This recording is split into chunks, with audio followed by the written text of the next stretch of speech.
ആ പണവും കൊണ്ട് എന്റെ ജീവിതത്തിൽ നിന്ന് ഒഴിഞ്ഞു പോകാന്ന് പറഞ്ഞവൾ ആ പണം തൊലച്ചു കളഞ്ഞ് എന്റെ വീട്ടിലേക്ക് തന്നെ വീണ്ടും തിരിച്ചു വന്നു. കൂട്ടത്തിൽ ശകുനിയുടെ ബുദ്ധിയുമായിട്ട് ദാ ഇവരും. മതി, നീ ഇറങ്ങിപ്പോ. അല്ല, പറഞ്ഞു തുടങ്ങിയാലേ മുത്തശ്ശി, ഇനി ബാക്കിയോട് ഒന്ന് പറഞ്ഞോട്ടെ.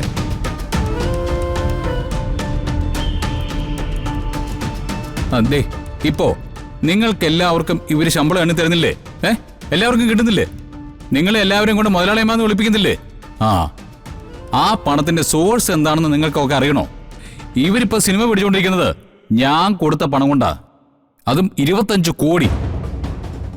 എത്ര എത്ര 25 crores. എന്റെ ജീവിതത്തിൽ നിന്ന് ഈ നാശം പിടിച്ചവളെ ഇറക്കി വിടാൻ വേണ്ടി ഞാൻ കൊടുത്തതാ. ആ പണത്തിന്റെ മുകളിലാ ഇവരുടെ ഈ വേഷം കെട്ടൽ മൊത്തം. ഇവര് കാരണം ഞങ്ങൾക്ക് പലതും നഷ്ടപ്പെട്ടു. എന്നിട്ടും എല്ലാത്തിൽ നിന്നും ഒതുങ്ങി ഞങ്ങളെ കൊണ്ടാകുന്ന ചെറിയ ബിസിനസ് തുടങ്ങി ജീവിക്കാൻ തീരുമാനിച്ചാ ഞങ്ങള്. പക്ഷേ അതിൽ പോലും അസൂയ തോന്നി ഇവര് ദാ ഈ നിൽക്കുന്ന പ്രൊഡക്ഷൻ മാനേജറെ കൊണ്ട് കള്ളപ്പേര് പറയിച്ച് ഞങ്ങളുടെ വീട്ടിൽ വന്ന് ഫുഡ് ഓർഡർ ചെയ്യിപ്പിച്ചു. ആഹാരം എവിടെയാണ് വിളമ്പേണ്ടതെന്ന് 1000 വട്ടം ചോദിച്ചിട്ടും ഇവര് പറഞ്ഞില്ല.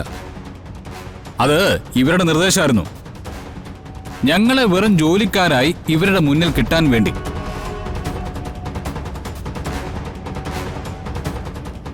പക്ഷെ ഞങ്ങളെ സംബന്ധിച്ചിടത്തോളം ഞങ്ങൾ അന്നം കഴിക്കുന്ന ഞങ്ങളുടെ തൊഴില് ഞങ്ങൾക്ക് ഈശ്വരനെ പോലെ.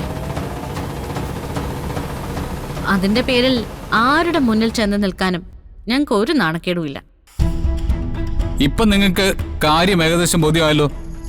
പിന്നെ അവസാനമായിട്ട് ഒരു ഭീഷണി കൂടിയുണ്ട് ഇവരുടെ ഭാഗത്തു നിന്നും. ഞങ്ങൾ ഈ സെറ്റിൽ എന്തെങ്കിലും സംസാരിച്ചു കഴിഞ്ഞാൽ ഞങ്ങൾ വന്നതുപോലെ തിരിച്ചു പോകില്ലെന്ന്. 1 മിനിറ്റ് ഞാൻ സമയം തരാം, അത് ഇവർക്കുള്ളതാ. എന്നെയോ എന്റെ ഭാര്യ രാധികയോ ഈ വെല്ലുവിളിക്കാനുള്ള ചങ്കൂറ്റം കുറച്ചെങ്കിലും ബാക്കിയുണ്ടെങ്കിൽ ഇപ്പൊ ആവാം.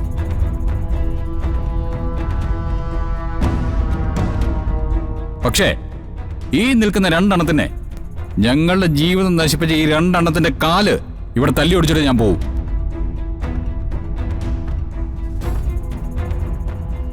എന്താടി, എന്താ പറയെങ്കേ? എന്താ മുത്തശ്ശി, വെല്ലുവിളിക്കാനുണ്ടോ നിങ്ങക്ക്?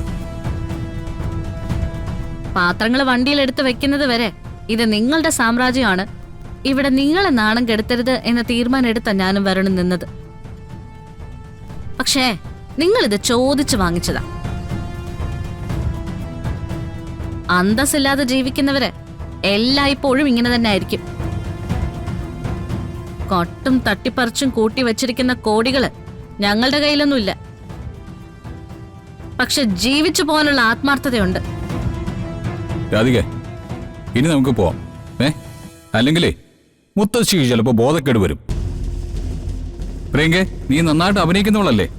അതുകൊണ്ട് തന്നെ ഞങ്ങൾ ഇവിടുന്ന് പോയി കഴിഞ്ഞാൽ ഷൂട്ടിങ്ങിലേക്ക് കയറി നല്ല ഗംഭീരമായിട്ട് അഭിനയിച്ചോണം.